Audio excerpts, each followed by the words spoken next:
আসসালামু আলাইকুম, সবাইকে শুভেচ্ছা জানাচ্ছি। মাসুম মাহবুব। প্রচুর কমেন্ট আসছে, সর্বপ্রথম কষায়ের খবরটা আগে দিয়ে মাসুম ভাই। এত কষায়ের খবর জানতে চান? কষায়ের কোনো খবর এখনো পাওয়া যায়নি। এটা ইরান দাবি করেছে যে তারা তার কার্যালয়কে গুড়িয়ে দিয়েছে, বাট আমরা অপেক্ষায় আছি তার নেক্সট কোন স্টেটমেন্ট আসে কিনা। কারণ এই লোক তো তার কার্যালয়ে থাকার কথা না। তিনি তো যুদ্ধের ঘোষণা দিয়ে বাংকারে চলে যান অথবা দেশের বাইরে তার স্পেশাল বিমানে করে অন্য দেশে বসে অর্ডার দেন। এরা যে কত ভীতু জাতি সে তো কম বেশি আপনারা জানেন। যুদ্ধ করতে এসছে কাকে নিয়ে? আমেরিকাকে সাথে নিয়ে, যাতে একা মাইটটা না খায়।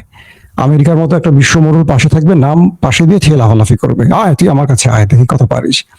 আমেরিকা চলে গেলে দেখবেন লেজ গুটে পালাইছে, অথবা ইরানের পা ধরে বসবে, বড় ভাই ছেড়া দে।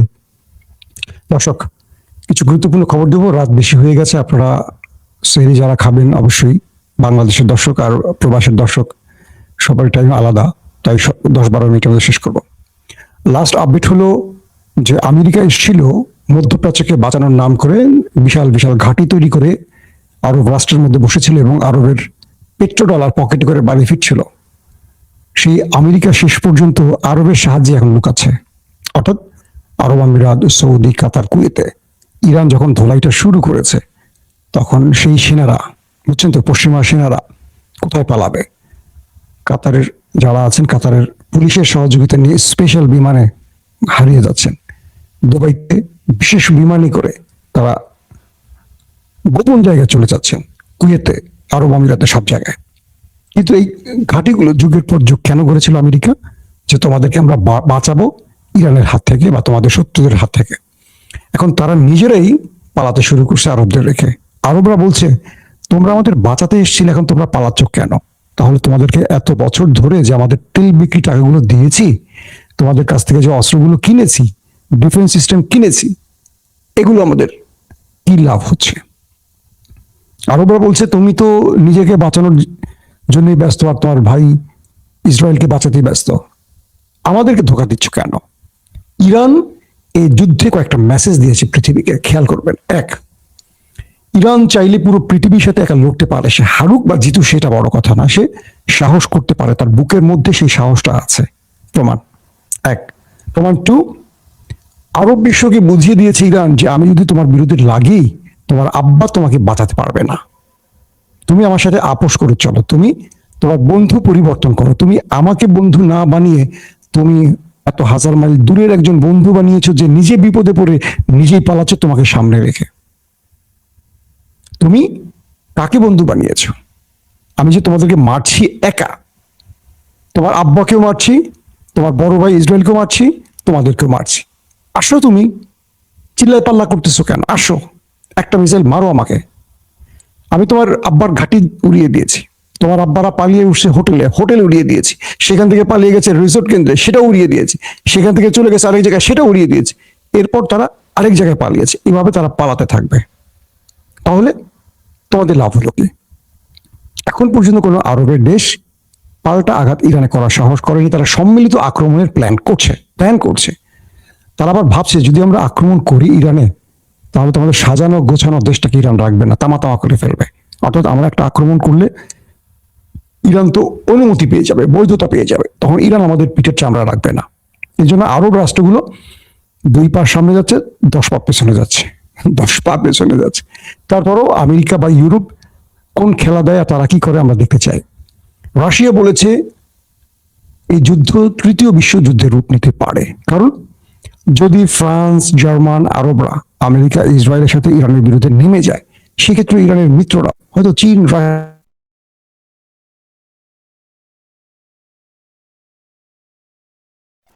আবার প্রবলেম। পাশাপাশি যে প্রবলেমগুলো তৈরি হচ্ছে, ইরান যে সিরিজ অ্যাটাকগুলো করছে এবং ইরান তার লুকানো অনেক দুর্দান্ত মিসাইল যেগুলো আগে ব্যবহার করেনি, ইরান বলেছিল যে আমরা তোমাদেরকে সারপ্রাইজ দিব, সেই সারপ্রাইজ শুরু হয়ে গেছে। এমন এমন মিসাইল মারছে যেগুলো পৃথিবীর কোনো আকাশ প্রতিরক্ষা সিস্টেম ইন্টারসেপ্ট করতে পারছে না। এমন এমন মিসাইল মারছে যেগুলোর ক্ষতি এত বেশি যেটা কল্পনা করতে পারছে না। কারণ ইরান এর আগে যে মিসাইল ব্যবহার করেছে, সেই মিসাইলের ক্ষতির পরিমাণ মোটামুটি সবাই আন্দাজ করেছে। এবার এমন কিছু করছে ইরান যেটার ক্ষতির পরিমাণ কেউ বুঝতে পারছে না। এটা নিয়েও বড় রকম টেনশন। দিন যাচ্ছে, তারা আরো ভয় পাচ্ছে যে ইরান আরো কি কি সামনে নিয়ে আসে। আরো কি কি, একদিকে হরমুজ প্রণালী পুরো কন্ট্রোলে রেখে মাইর শুরু করছে, একদিকে আকাশে তারা শত্রুর বিমান ফেলে দিচ্ছে। কুয়েতে দেখলেন, যদিও ফ্রেন্ডলি বলছে এটা ফ্রেন্ডলি ফায়ার, কিন্তু ধারণা করা হচ্ছে এটা ইরানি ফেলে দিয়েছে। পাশাপাশি আমেরিকা ড্রোন ফেলে দিচ্ছে, দখলদারদের ড্রোন ফেলে দিচ্ছে। সবকিছুর মাঝে খবর আসছে যে পশ্চিমাদের ট্রাম্প কাকুর প্রচুর সেনা নাকি ওপারে চলে গেছে। দখলদারদেরও অনেক ক্ষয়ক্ষতির খবর আসছে। এর মধ্যে সবচেয়ে বড় প্রশ্ন হলো, আজকেও পেন্টাগনের প্রধান, মানে যিনি এই যুদ্ধের প্রধান, তিনি সাংবাদিকদের সামনে হাজির হয়েছেন। Chief of staff chairman general, যার নামটি আমি গত দুদিন আগে আপনাদের বলেছি, তিনিও গণমাধ্যমের সামনে এসেছেন। তিনি বলেছেন, আমি ট্রাম্পকে বলেছিলাম এই যুদ্ধে আমাদের জয়ের সম্ভাবনা কম, তারপর তিনি যুদ্ধে নেমেছেন। আমাদের ব্যাপক ক্ষয়ক্ষতি হচ্ছে, কিন্তু আমরা যেহেতু যুদ্ধের মাঠে আছি, আমাদের লড়াইটা চালিয়ে যেতে হবে। পেন্টাগনের প্রধান বলেছেন, হে ইরানবাসী, আমাদের কাজ আমরা করে দিয়েছি, এবার তোমরা রাস্তায় নামো। তার মানে রেজিম চেঞ্জ ঘটাও। আমেরিকাকে ইসরায়েল বুঝিয়েছিল যে আমরা যদি খামিনি এবং মন্ত্রী পরিষদ এবং আইআরজিসির শীর্ষ ব্যক্তিদেরকে মেরে ফেলি, তাহলে ইরানের জনগণ রাস্তায় নেমে যাবে, সরকার পতন ঘটে যাবে। কিন্তু ইরানের জনগণ রাস্তায় নামেনি, বরং তারা নিজের দেশ রক্ষা ঐক্যবদ্ধ হচ্ছে। আর রেজা শাহ পাহলেভির যারা আছেন অনুগত, তারা এখন ভয় পাচ্ছেন যে রাস্তায় নেমে কোন ধোলাইটা খাই, কারণ ইরানের জনগণ এখন রাস্তায় আছে, কাউকে ছাড় দেবে না। সবকিছু মিলে ডোনাল্ড ট্রাম্পের যে প্ল্যান ছিল রেজিম চেঞ্জ, সরকার পতনের, সেই প্ল্যানটা ব্যর্থ হয়ে গেছে। এখন ট্রাম্প বলেন, পেন্টাগনের প্রধান বলেন, ইসরায়েল বলেন, সবাই বলছে রাস্তায় নামো, রাস্তায় নামো। কেউ রাস্তায় নামছে না। ইরানের কি করণীয় এখন?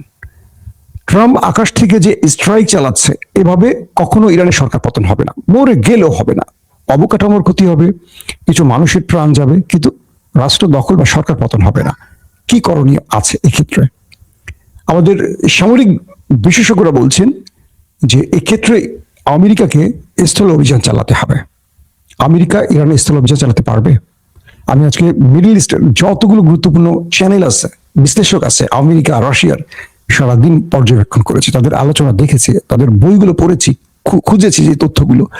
ভৌগোলিকভাবে ইরান এমন একটি পজিশনে আছে, চারদিকে পাহাড় পর্বত বেষ্টিত।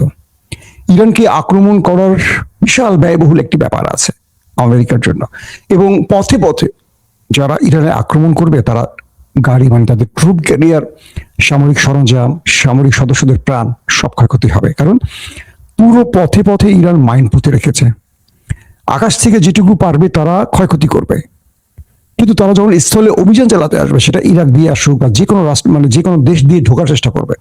চারদিকে যেহেতু পাহাড় পর্বত, বিশাল এলাকা, প্রায় কত 31টা না 32টা প্রদেশ, ইরানের 31 থেকে 32টা প্রদেশ, এর মধ্যে 24টা প্রদেশে আমেরিকা ইসরায়েল অ্যাটাক করেছে, কিন্তু ইতিমধ্যে 24টায়।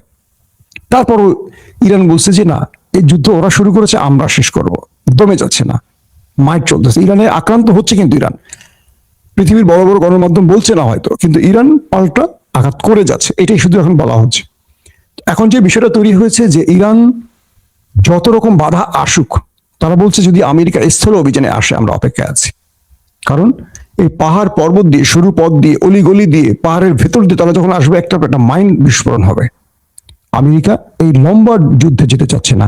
আর ইরানের পক্ষ থেকে আজকেও বলা হয়েছে যে আমরা লম্বা যুদ্ধের জন্য, দীর্ঘ যুদ্ধের জন্য প্রস্তুতি নিয়েছি। ট্রাম্পের গলা শুকিয়ে গেছে। ইরান যখন বলছে আমরা লম্বা যুদ্ধের জন্য প্রস্তুতি নিয়েছি, কারণ লম্বা যুদ্ধে ট্রাম্প চান না। ট্রাম্প চাচ্ছেন একটা স্ট্রাইক চালাবেন, একদিন দুই দিনে প্রথম সারির ব্যক্তিদেরকে মেরে দিবেন, রেজিম চেঞ্জ ঘটে যাবে। কিন্তু ট্রাম্প, ইসরায়েল বা যারা যুদ্ধের মূল পরিকল্পনাকারী, তারা বুঝতে পেরেছেন যে ইরান দমে যাচ্ছে না বা দমে যাবে না। ইরান আর 7 থেকে 10 দিনে যুদ্ধ চালিয়ে দিলে পুরো মধ্যপ্রাচ্য অচল হয়ে যাবে। ইতিমধ্যে মধ্যপ্রাচ্যের সাথে পুরো পৃথিবী বন্ধ হয়ে গেছে, বিমান চলাচল বন্ধ হয়ে গেছে। কাতারের গ্যাস ক্ষেত্রে হামলা হয়েছে, পুরো গ্যাস বন্ধ। ইউরোপে গ্যাসের দাম 50-60% বেড়ে গেছে। দুদিন পর ইউরোপ গ্যাস পাবে না, ইউরোপ অচল হয়ে যাবে। গ্যাস ছাড়া ইউরোপ চলতে পারে না, জানেন তো, ঠান্ডার দেশ। এবং হরমুজ প্রণালী ইরান বন্ধ করে দিয়েছে। এই হরমুজ প্রণালী বন্ধ করে দিলে পুরো এশিয়া বা আমাদের এই পুরো অঞ্চলটা গ্যাস পাবে, মানে তেল পাবে না। তেলের দাম বাড়বে কি? তেলের দাম তো আকাশচুম্বী হবেই। কলকারখানা বন্ধ হবে। তেল না পেলে দাম দিয়ে কি হবে বলেন? তেল তো পেতে হবে। আবার ধরেন, যেটা আমরা গালফ অফ এডান বা লোহিত সাগর বলি, যেটা আমি আপনাদের বিগত ফিলিস্তিনের নিউজে সবসময় বলতাম, বাবুল মান্দাফ, মনে আছে সেই বাবুল মান্দাফ নামটা? যারা আমার নিয়মিত দর্শক তারা জানেন। এই বাবুল মান্দাফটা দখলে আছে হুতিদের। এই বাবুল মান্দাব হুতিদের দখলে, যেটা ইরানের প্রক্সি বাহিনী।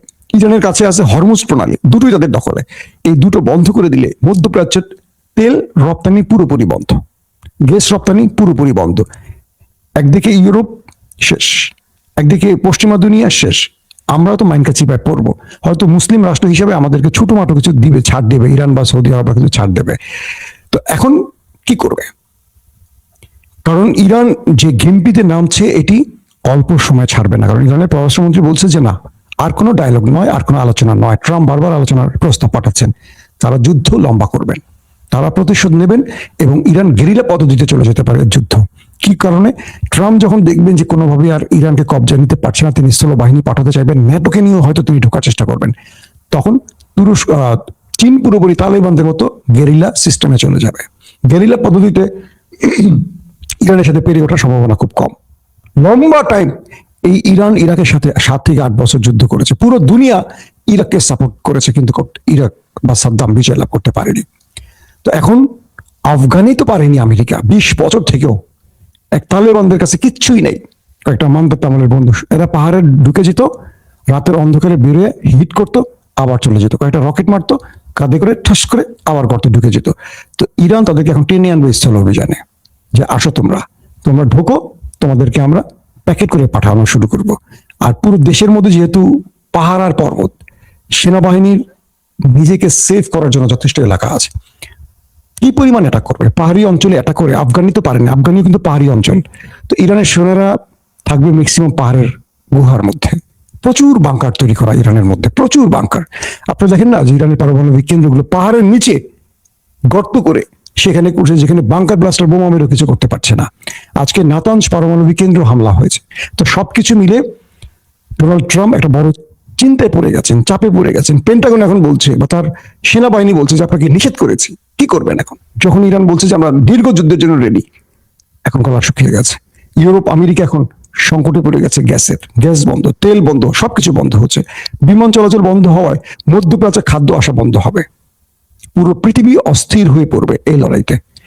আমরা কাকে সমর্থন করি তার চেয়ে বড় জিনিস, আমরা যে নীরবে বসে আছি তার মাসুল এখন আমাদের দিতে হবে। কারণ ওরা বড় বলে, বাংলাদেশই তো ইরানের হামলার প্রতিবাদ করতে পারেনি, আমেরিকা নাকশ হবে বলে। তো এই পরিস্থিতিতে আমরা কেউ বাঁচব না। আগামী দিনটা খুব ভয়াবহ দিন আসতে যাচ্ছে। আমরা চাই এই যুদ্ধ বন্ধ হোক, আমরা চাই এই অমানবিকতা বন্ধ হোক, পৃথিবীতে শান্তি আসুক। আমরা শান্তির পক্ষে। প্রত্যেকে ভালো থাকবেন। আল্লাহ হাফেজ। Open Dice